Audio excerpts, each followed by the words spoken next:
அனைவருக்கும் வணக்கம். இன்றைக்கு நாங்கள் தரம் 7ஆம் ஆண்டின் 3ஆம் தவணை பரீட்சையின் பகுதி பி முதலாம் கேள்வி பார்க்க போகிறோம். பார்த்தீங்கன்னா, to make a statue silver and copper were mixed in the ratio 3:5 and the statue was made with the mixed metal. அப்போ ஒரு சிலையோண்டை தயாரிக்கிறதுக்கு வெள்ளி மற்றும் செப்பு ரெண்டையும் 3:5 என்ற வீதத்தில் கிடைக்கணுமா. இப்போ வெள்ளி வந்து 3 வீதம்,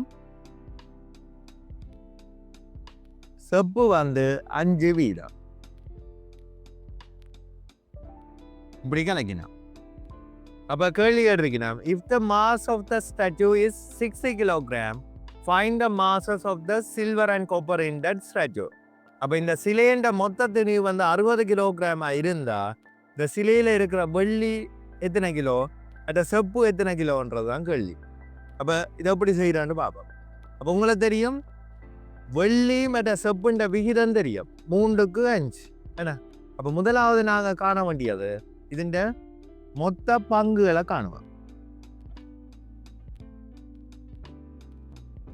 மொத்த பங்கு எப்படி காணுவோம்டா, வெள்ளி வந்து 3 பங்கு, செப்பு வந்து 5 பங்கு. அப்போ மொத்த பங்கு 3 × 5 8, மொத்தம் 8 பங்கு. உங்களுக்கு தந்த மொத்த திணிவு வந்து தெரியும் 60 கிலோகிராம். மொத்த திணிவு 60 கிலோகிராம்.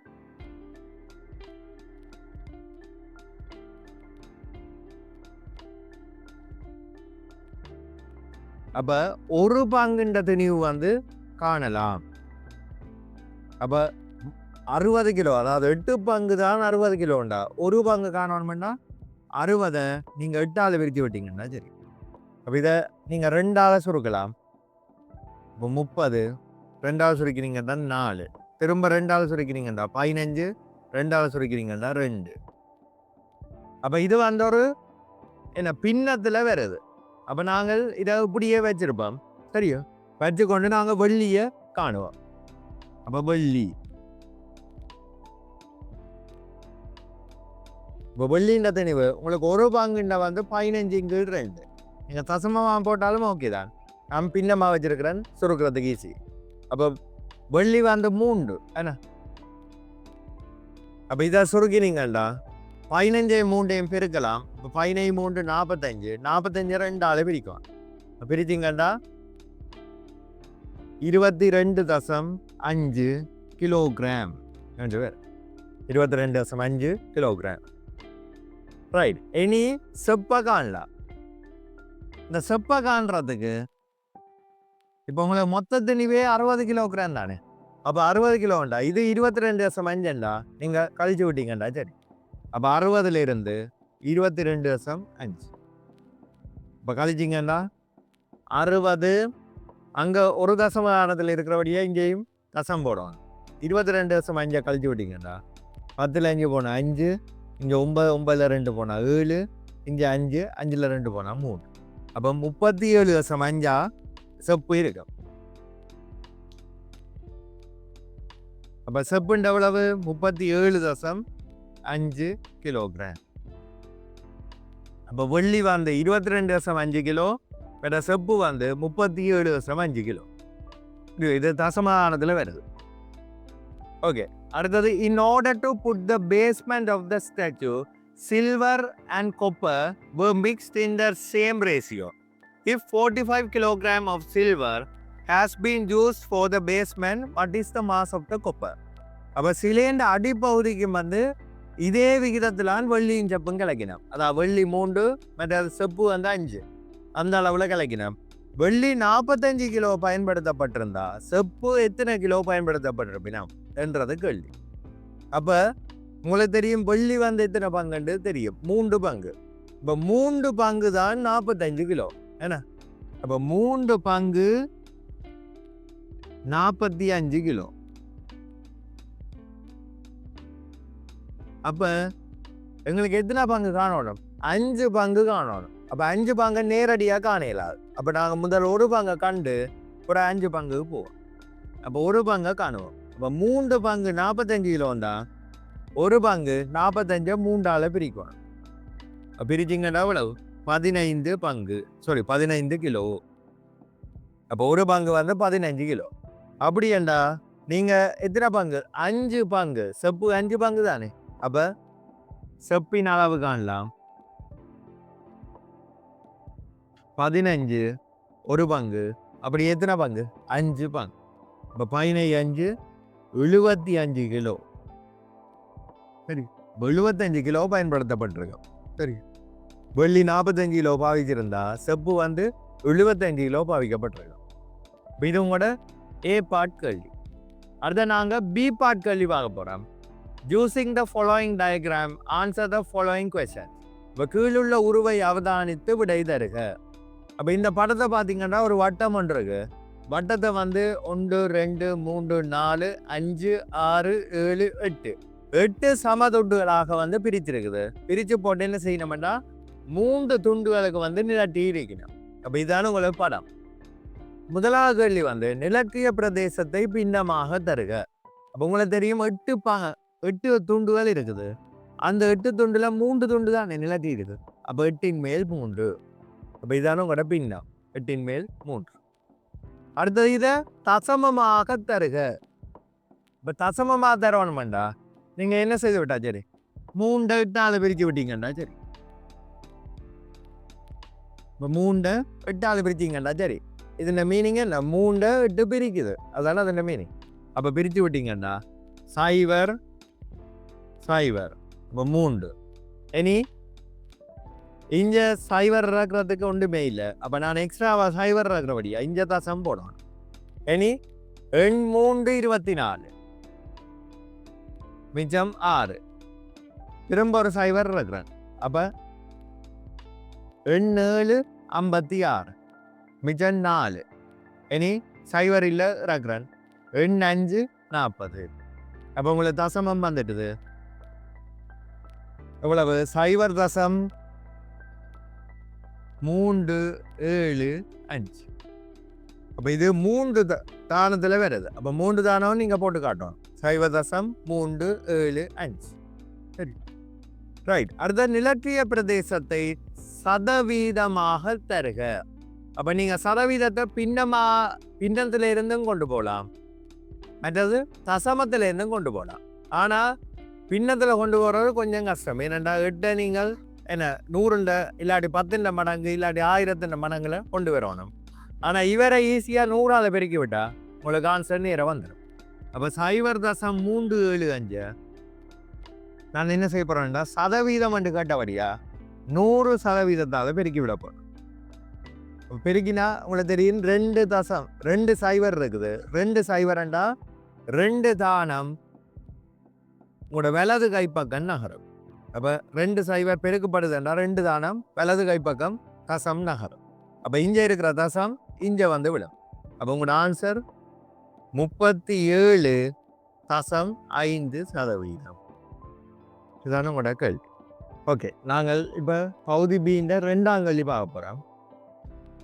கிவ் 6/8 இன் மிக்ஸ் நம்பர். அப்போ என்ன 6 மேல் 8 கலப்பு எண்ணாக தருக. அப்போ இதை பார்த்தீங்கன்னா ஒரு முறைமை இல்லா பின்னம். ஏன்னா பகுதியை விட தொகுதியில் கூடவா இருக்குது என்ன. அப்போ இதை கலப்பு எண்ணா மாற்ற போகிறோம். அப்போ நீங்கள் 8 6 பிரித்து விட்டீங்கன்னா சரி. அப்போ 6 6 மிச்சம் 2. ரைட். அப்போ இதை இப்போ எழுதின மாட்டா சரி. அப்போ மேலே இருக்கிற ஒன்றை வந்து நீங்கள் இதில் எழுதலாம்.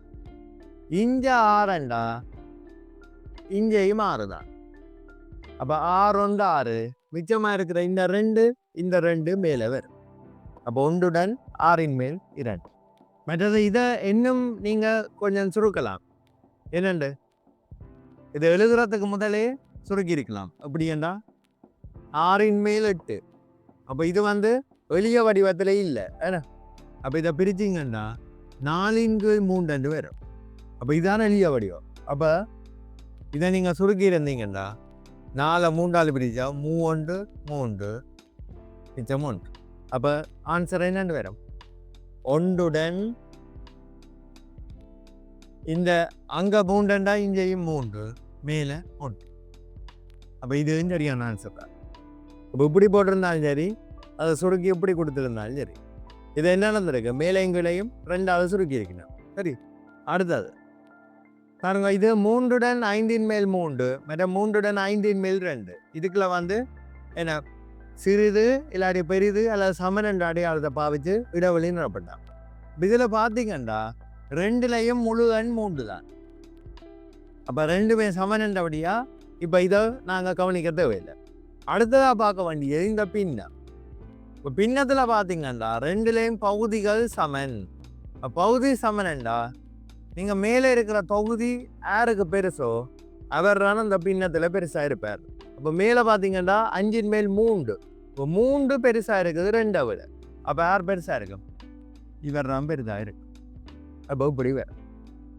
அடுத்தது ரைட் 8/9 இன் டெசிமல் நம்பர். அப்போ 8 மேல் 9 தசம எண்ணாக எழுதட்டுமா?